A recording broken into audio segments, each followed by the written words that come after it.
السلام عليكم ورحمة الله تعالى وبركاته. بسم الله والحمد لله والصلاة والسلام على أشرف المرسلين وعلى آله وصحبه أجمعين أما بعد. ಪೀಠಿಕೆಗಳಿಗೇನು ಪ್ರವೇಶ ನೀಡದೆ ಎಕ್ಲಿಪ್ಟಿಕಾ ಎಂಬ ಈ ಮಹಾ ವೇದಿಕೆಯಲ್ಲಿ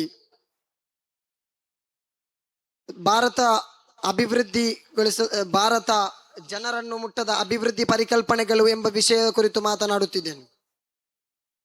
ಪ್ರೀತಿಯ ಸಹೋದರರೇ, ನಾವು ಇಂದು ಜೀವಿಸುತ್ತಿರುವಂತಹ ಈ ಭಾರತ ದೇಶ ಜಗತ್ತಿನ ಅತ್ಯಂತ ಜನಸಂಖ್ಯೆಯನ್ನು ಹೊಂದಿರುವಂತಹ, ಅತ್ಯಂತ ವಿಭಿನ್ನತೆಯನ್ನು ಹೊಂದಿರುವಂತಹ ಒಂದು ದೇಶವಾಗಿದೆ. ಈ ಭಾರತ ದೇಶದಲ್ಲಿ ಸ್ವಾತಂತ್ರ್ಯದ ನಂತರ ಹಲವಾರು ದೊಡ್ಡ ಮಟ್ಟದ ಅಭಿವೃದ್ಧಿ ಯೋಜನೆಗಳನ್ನು ಕೈಗೆತ್ತಿಕೊಂಡರು. ಅವುಗಳಲ್ಲಿ ಅಣೆಕಟ್ಟುಗಳ ನಿರ್ಮಾಣ, ಕಾರ್ಖಾನೆಗಳ ನಿರ್ಮಾಣ, ರಾಷ್ಟ್ರೀಯ ಹೆದ್ದಾರಿಗಳ ನಿರ್ಮಾಣ ಹಾಗೂ IT ಉದ್ಯಮಿಗಳಂತಹ ದೊಡ್ಡ ದೊಡ್ಡ ಮಟ್ಟದ ಅಭಿವೃದ್ಧಿ ಯೋಜನೆಗಳು ಕೈಗೆತ್ತಿಕೊಂಡರು. ಇಂತಹ ದೊಡ್ಡ ಮಟ್ಟದ ಅಭಿವೃದ್ಧಿ ಯೋಜನೆಗಳು ದೇಶದ ಮುಕ್ಕು ಮೂಲೆಗಳಲ್ಲಿ ಜೀವಿಸುತ್ತಿರುವಂತಹ ಸಾಮಾನ್ಯ ಜನರಿಗೆ ಇದು ತಲುಪುತ್ತಿದೆಯೇ ಎಂಬ ಪ್ರಶ್ನೆ ಇಲ್ಲಿ ಉದ್ಭವಿಸುತ್ತದೆ. ಕಾರಣ, ಅನೇಕ ಬಾರಿ ಈ ಅಭಿವೃದ್ಧಿಯ ಹೆಸರಿನಲ್ಲಿ ತೆಗೆದುಕೊಳ್ಳುವಂತಹ ಪ್ರತಿಯೊಂದು ನಿರ್ಧಾರವು ಸಾಮಾನ್ಯ ಜನರನ್ನು ಮುಟ್ಟದೆ ಅದು ಕೇವಲ ಮೇಲ್ಮಟ್ಟಕ್ಕೆ ಮಾತ್ರ ಸೀಮಿತವಾಗುತ್ತಿದೆ. ನಮಗೆ ನೋಡಬಹುದು, ದೇಶದಲ್ಲಿರುವಂತಹ ದೊಡ್ಡ ದೊಡ್ಡ ಪಟ್ಟಣಗಳು ತನ್ನದೇ ಆದಂತಹ ಆಧುನಿಕ ಜೀವನ ಶೈಲಿಯನ್ನು ಜೀವಿಸುತ್ತಿರುವಾಗ, ಇದೇ ದೇಶದಲ್ಲಿರುವಂತಹ ಸಾಮಾನ್ಯ ಹಳ್ಳಿಗಳಲ್ಲಿ, ಸಣ್ಣ ಪುಟ್ಟ ಹಳ್ಳಿಗಳಲ್ಲಿ ಜೀವಿಸುತ್ತಿರುವಂತಹ ಸಾಮಾನ್ಯ ಜನರು ಒಂದು ಹೊತ್ತಿನ ಊಟಕ್ಕಾಗಿ ಪರದಾಡುವಂತಹ ಪರಿಸ್ಥಿತಿ, ಅವರಲ್ಲಿ ಕಂಡುಬರುವಂತಹ ಆಹಾರದ ಕೊರತೆ, ಅವರಲ್ಲಿ ಕಂಡುಬರುವಂತಹ ಆರೋಗ್ಯದ ಕೊರತೆ, ಅವರಲ್ಲಿ ಕಂಡುಬರುವಂತಹ ವಿದ್ಯಾಭ್ಯಾಸದ ಕೊರತೆ ಹಾಗೂ ಸಂಚಾರದ ವ್ಯವಸ್ಥಿತ ದುರ್ಬಲತೆಯು ನಮಗೆ ಕಾಣಲು ಸಾಧ್ಯವಾಗುತ್ತದೆ. ದೇಶದಲ್ಲಿ ಮಾನವ ಸತ್ವವಾಗಿರುವಂತಹ ಒಬ್ಬ ಮನುಷ್ಯನ ಮೂರ್ತಿಯನ್ನು ನಿರ್ಮಿಸುವುದಕ್ಕಿಂತ ದೇಶಗಳಲ್ಲಿರುವಂತಹ ಸಣ್ಣ ಪುಟ್ಟ ಹಳ್ಳಿಗಳಲ್ಲಿ ಸಂಚಾರಮಾನ ಅಲ್ಲಿರುವಂತಹ ಕುಂದು ಕೊರತೆಗಳನ್ನು ಪಟ್ಟಿ ಮಾಡಿ ಅಲ್ಲಿಯ ಜನರಲ್ಲಿ ಸಾಂತ್ವನವನ್ನು ನೀಡುತ್ತಿದ್ದರೆ ಅದೆಷ್ಟೋ ಬಡ ಕುಟುಂಬದ ಜನರು ಇಂದು ವಿದ್ಯಾವಂತರಾಗುತ್ತಿದ್ದರು.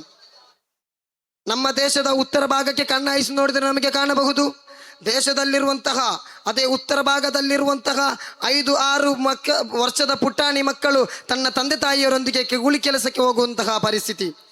ಶ್ರೀಮಂತನಾದವನು ಶ್ರೀಮಂತನಾಗಿ ಉಳಿದು ಬಡವನಾದವನು ತನ್ನ ಮೂಲಭೂತ ಸೌಕರ್ಯಗಳನ್ನು ಪೂರೈಸಿಕೊಳ್ಳಲು ಸಾಧ್ಯವಾಗದೆ ಆತನು ಬಡವನಾಗಿಯೇ ಉಳಿದಿದ್ದಾನೆ. ಇದು ಕೇವಲ ಸಾಮಾಜಿಕ ಅಸಮಾನತೆ ಮಾತ್ರವಲ್ಲ, ಇದು ದೇಶದ ಅಭಿವೃದ್ಧಿಗೆ ಒಂದು ಕಳಂಕವೂ ಕೂಡ ಹೌದು. ಪ್ರೀತಿಯ ಸಹೋದರರೇ, ದೇಶದಲ್ಲಿ ಅಭಿವೃದ್ಧಿ ಎಂದರೆ ಕೇವಲ ಯಂತ್ರ ಉಪಕರಣಗಳ ಹೆಚ್ಚಳ, ನಗರಗಳಲ್ಲಿ ಬೆಳಕಿನ ಸೌಲಭ್ಯ ಹಾಗೂ ಆಧುನಿಕ ಕಟ್ಟಡಗಳ ನಿರ್ಮಾಣ ಮಾತ್ರವಲ್ಲ. ಬದಲಾಗಿ ದೇಶದಲ್ಲಿ ಅಭಿವೃದ್ಧಿ ಎಂದರೆ ದೇಶಗಳಲ್ಲಿರುವಂತಹ ಸಣ್ಣ ಪುಟ್ಟ ಹಳ್ಳಿಗಳಲ್ಲಿ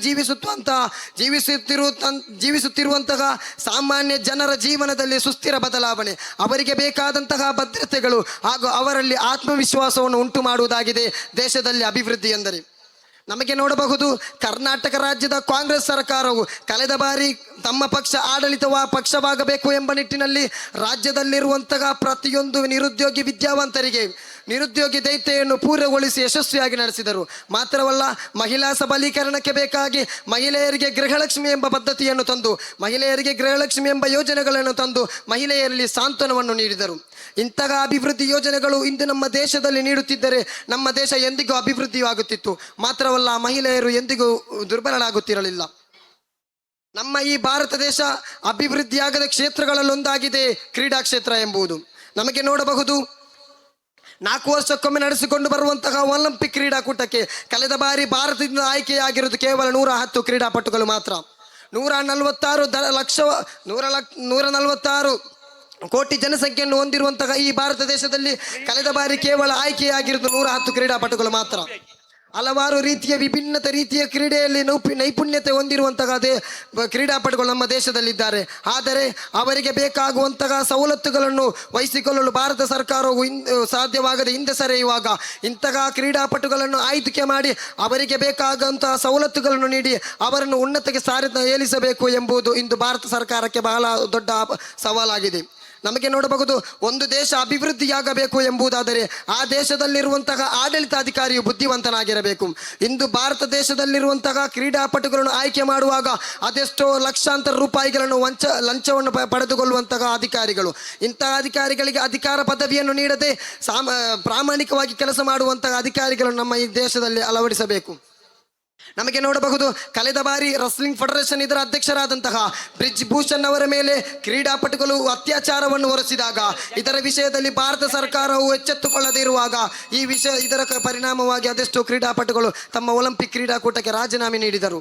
ಇಂತಹ ವಿಷಯಗಳನ್ನು ನಮ್ಮ ಭಾರತ ಸರ್ಕಾರವು ಬಹಳ ಗಾಂಭೀರ್ಯತೆಯಿಂದ ತೆಗೆದುಕೊಂಡು ನಮ್ಮ ದೇಶದಲ್ಲಿರುವಂತಹ ಸರ್ವಸಾಮಾನ್ಯ ಜನರಿಗೂ ಅಭಿವೃದ್ಧಿಯನ್ನು ತಂದುಕೊಡಬೇಕು, ಅವರ ಮನಸ್ಸಿನಲ್ಲಿ ಸಾಂತ್ವನವನ್ನು ನೀಡಬೇಕು ಎಂದು ಕೇಳಿಕೊಳ್ಳುತ್ತಾ ನನ್ನ ಮಾತಿಗೆ ಕಡಿವಾಣ. ವ ಆಖಿರು ದಅವಾಹುಂ ಅನಿಲ್ ಹಮ್ದುಲಿಲ್ಲಾಹಿ ರಬ್ಬಿಲ್ ಆಲಮೀನ್. ಅಸ್ಸಲಾಮು ಅಲೈಕುಂ ವ ರಹ್ಮತುಲ್ಲಾಹಿ ತಆಲಾ ವ ಬರಕಾತುಹು.